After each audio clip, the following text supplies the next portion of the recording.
9వ తరగతి జీవశాస్త్రంలో ప్రతి పాఠ్యాంశంలో ఉన్నటువంటి ముఖ్యమైనటువంటి బిట్లను చూద్దాం. వీటి నుండే మీకు తప్పనిసరిగా టెట్ మరియు డిఎస్సిలలో బిట్లు వస్తాయి. పాఠ్యాంశాల వారీగా మనం ఈ బిట్లను చూద్దాం. మొదటి పాఠ్యాంశంలో మీకు వచ్చేటటువంటి బిట్లు: ఉల్లి పొరలో ఉండే కణాల ఆకారం దీర్ఘచతురస్రాకారం. బొగ్గ కణాల యొక్క ఆకారం గుండ్రంగా ఉంటాయి. మొక్కలలో హరిత రేణువులు ఉండని ప్రదేశం. వేరు కణాలలో హరిత రేణువులు ఉండవు. మొక్కలలో హరిత రేణువులు ఉండే ప్రదేశం పత్రాలలోనూ లేత కాండాలలోనూ హరిత రేణువులు ఉంటాయి.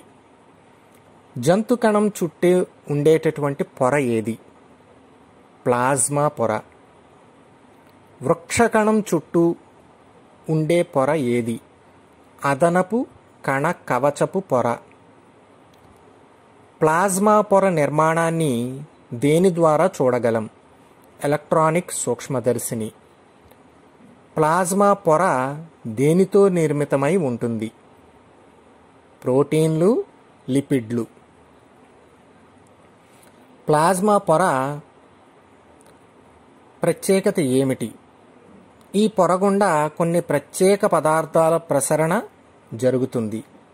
అందుకే దీనిని విచక్షణ త్వచం అంటారు. వృక్షకణానికి జంతు కణానికి మధ్య తేడా: వృక్షకణంలో ప్లాజ్మా పొరతో పాటు సెల్యులోజ్తో నిర్మితమైనటువంటి మరో కణకవచం ఉంటుంది. జంతు కణాల్లో ప్లాజ్మా పొర వెలుపల ఉంటుంది. కణం మధ్య భాగంలో ఉండే గుండ్రటి భాగాన్ని ఏమంటారు? కేంద్రకం. కేంద్రకం గురించి చెప్పినటువంటి జీవశాస్త్రవేత్త ఎవరు? Robert brown. కేంద్రకం యొక్క విశిష్టత ఏమిటి? కణాలన్నింటిలో కల్లా పెద్ద కణం కేంద్రకం.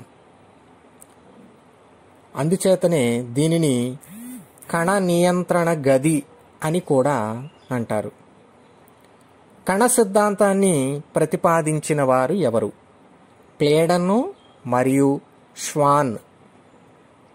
కణంలోని కేంద్రకాన్ని సైటోబ్లాస్టులు అన్నవారు ఎవరు? ప్లేడన్. మొక్కలో పోషక కణాలలో కేంద్రకం ఉండని ప్రదేశం ఏది? చాలని నాళులు. కేంద్రక త్వచం ఆధారంగా కణాలు ఎన్ని రకాలు? 2 రకాలు. కేంద్ర పూర్వక కణం, నిజ కేంద్రక కణం. కేంద్ర పూర్వక కణం అంటే ఏమిటి? కేంద్రక త్వచం లేని కణాలు కేంద్ర పూర్వక కణాలు. నిజ కేంద్రక కణం అనగా ఏమిటి? కేంద్రక త్వచం ఉన్న కణాలు నిజ కేంద్రక కణాలు. కేంద్ర పూర్వక కణవర్గానికి ఉదాహరణ చెప్పండి. సియానోబాక్టీరియా. వీటినే నీలి ఆకుపచ్చ శైవలాలు అని అంటారు. కేంద్రకంలోని పదార్థాన్ని ఏమంటారు?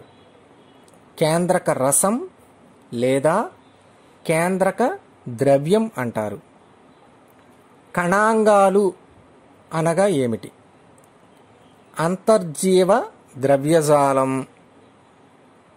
గాల్జీ సంక్లిష్టాలు, లైసోజోములు, మైటోకాండ్రియా, ప్లాస్టిడ్లు, రిక్తికలను కణాంగాలు అని అంటారు. అంటే కణంలో ఉండేటటువంటి భాగాలు ఇవన్నమాట. కణద్రవ్యమంతా వల వంటి త్వచంతో వ్యాపించి ఉంటుంది. దీనిని ఏమంటారు? అంతర్జీవ ద్రవ్యజాలం అంటారు. రైబోజోములు అనగా ఏమిటి? అంతర్జీవ ద్రవ్యజాల ఉపరితలంపై ఉండే రేణువుల వంటి నిర్మాణాలను రైబోజోములు అని అంటాం. గరుకు అంతర్జీవ ద్రవ్యజాలం అనగా ఏమిటి? రైబోజోములు కలిగిన అంతర్జీవ ద్రవ్యజాలాన్ని గరుకు అంతర్జీవ ద్రవ్యజాలము అని అంటారు. గరుకు అంతర్జీవ ద్రవ్యజాలం యొక్క ఉపయోగం ఏమిటి? ప్రోటీన్ల సంశ్లేషణకు ఉపయోగపడుతుంది. నునుపు అంతర్జీవ ద్రవ్యజాలం అనగా ఏమిటి? రైబోజోములు లేని అంతర్జీవ ద్రవ్యజాలాన్ని నునుపు అంతర్జీవ ద్రవ్యజాలము అని అంటారు.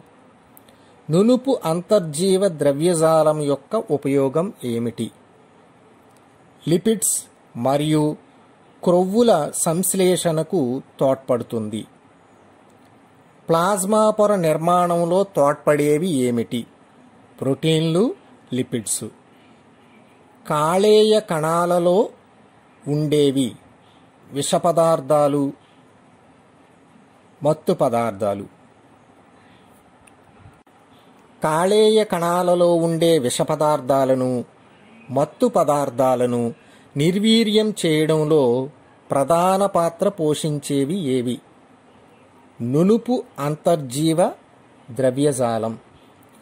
గాల్జీ సంక్లిష్టాలను సూక్ష్మదర్శిలో పరిశీలించిన వారు కామిల్లో గాల్జీ.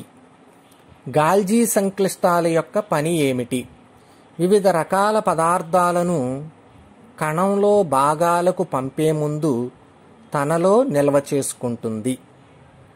గాల్జీ సంక్లిష్టాలు ఎక్కువ సంఖ్యలో దేనిలో ఉంటాయి? ఎంజైమ్ లేదా హార్మోనులు స్రవించే కణాలలో. లైసోజోములు యొక్క పని ఏమిటి? వినాశం కావలసిన పదార్థాలను జీర్ణం చేయుట. లైసోజోములు వినాశం ఏ విధంగా చేస్తాయి? లైసోజోములు పగిలి ఎంజైములను విడుదల చేసి వినాశనం చేస్తాయి. కాబట్టే వీటిని స్వయం విచ్చిత్తి సంచులు అంటారు. మైటోకాండ్రియా ఆకారం ఏ విధంగా ఉంటుంది? గుండ్రంగా లేదా పొడవుగా ఉంటుంది. మైటోకాండ్రియా పొడవు వ్యాసం ఎంత? 2 నుండి 8 మైక్రానుల పొడవు, 0.5 మైక్రానుల వ్యాసము ఉంటుంది. ప్రతి కణంలో దాదాపుగా ఉండే మైటోకాండ్రియా సంఖ్య ఎంత? 100 నుండి 150. మైటోకాండ్రియా కేంద్రకం కంటే ఎన్ని రెట్లు చిన్నది? 150 రెట్లు చిన్నది. మైటోకాండ్రియా అంతర్త్వచం ఏ విధంగా ఉంటుంది? ముడతలు పడిన ఆకారంలో ఉంటుంది. దీనినే క్రిస్టే అంటారు. క్రిస్టే మధ్య గల ప్రాంతాన్ని ఏమంటారు? మాత్రిక అంటారు. కణానికి గల కావలసిన శక్తిని ఉత్పత్తి చేసే కణశ్వాస దేనిలో జరుగుతుంది? మైటోకాండ్రియా. మైటోకాండ్రియాలో జరిగే శ్వాసక్రియ ప్రదేశాన్ని ఏమంటారు? కణశక్త్యాగారాలు అంటారు. కణద్రవ్యంలో చిన్నవిగా రేణువుల రూపంలో ఉండేవి ఏమిటి? రైబోజోములు. రైబోజోములు దేనితో ఏర్పడతాయి? ఆర్ఎన్ఏ మరియు ప్రోటీన్లు. ఆర్ఎన్ఏ అనగా రైబో న్యూక్లియిక్ యాసిడ్. ప్లాస్టిడ్లకు ఉదాహరణ హరిత రేణువులు. ఇవి మొక్కలలో మాత్రమే ఉంటాయి. ప్లాస్టిడ్లు ఎన్ని రకాలు? 3 రకాలు. క్రోమోప్లాస్ట్లు, క్లోరోప్లాస్ట్లు, ల్యూకోప్లాస్ట్లు. క్రోమోప్లాస్టులు అనేటటువంటివి ఏ విధంగా ఉంటాయి? వర్ణ రేణువులు. క్లోరోప్లాస్ట్లు అనేటటువంటివి ఏ విధంగా ఉంటాయి? ఆకుపచ్చగా ఉంటాయి. ల్యూకోప్లాస్టులు ఏ విధంగా ఉంటాయి? రంగు లేకుండా ఉంటాయి. హరిత రేణువుల ఆకారం ఏ విధంగా ఉంటుంది? గుండ్రంగా, అండాకారంగా కూడా ఉంటాయి. శైవలాలలో హరిత రేణువులు ఏ విధంగా ఉంటాయి? నిచ్చెనాకారంలోనూ, నక్షత్ర ఆకారంలోనూ, సర్పిలాకారంలోనూ, జాలాకారంలోనూ ఉంటాయి. బాగా ఎదిగిన మొక్కలలో హరిత రేణువుల వ్యాసం ఎంత? 4 నుండి 10 మైక్రాన్లు. మొక్కలలో హరిత రేణువుల పాత్ర ఏమిటి?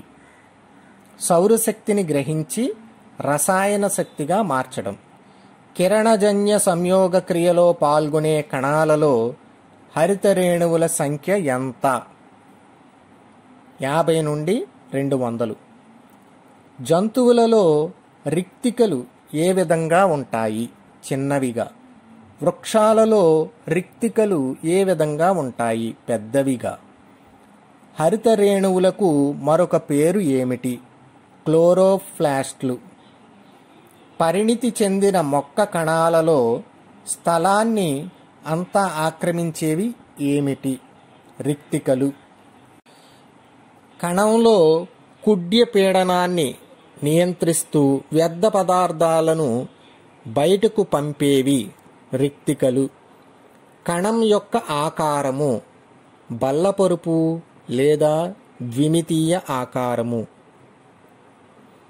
ప్లేడన్ అనే శాస్త్రవేత్త ఏ రకమైన శాస్త్రవేత్త? వృక్ష శాస్త్రవేత్త. స్వాన్ అనేటటువంటి శాస్త్రవేత్త ఏ రకమైన శాస్త్రవేత్త? జంతు శాస్త్రవేత్త. అయినప్పటికీ వీరిద్దరూ కలిపి కణాలపై పరిశోధనలు చేశారు. మొదటిసారిగా కణాన్ని పరిశీలించిన శాస్త్రవేత్త రాబర్ట్ హుక్. కణాల విభజన చెంది కొత్త కణాలు పాత కణాలుగా ఏర్పడతాయని చెప్పినవారు రుడాల్ఫ్ వీర్కోచ్. కణ సిద్ధాంతం యొక్క భావనలు ఏవి? 1. జీవరాశులన్నీ కణాలు వాటి ఉత్పన్నాలతోనే నిర్మితమై ఉంటాయి. 2. కణాలన్నీ ముందు తరం కణాలచే ఏర్పడతాయి. ఘన, ద్రవ పదార్థాలను నిల్వ చేసే సంచులు లాంటి నిర్మాణాలను ఏమంటారు? రిక్తికలు. విన్నారుగా, ఇవన్నీ 9వ తరగతిలోని జీవశాస్త్రంలో మొదటి పాఠ్యాంశం నుండి వచ్చేటటువంటి అతి ముఖ్యమైనటువంటి బిట్స్. వీటి నుండి మాత్రమే మీకు ఏ బిట్ అయినా వస్తుంది. 2వ పాఠ్యాంశంతో మరొక ఆడియో ఫైల్లో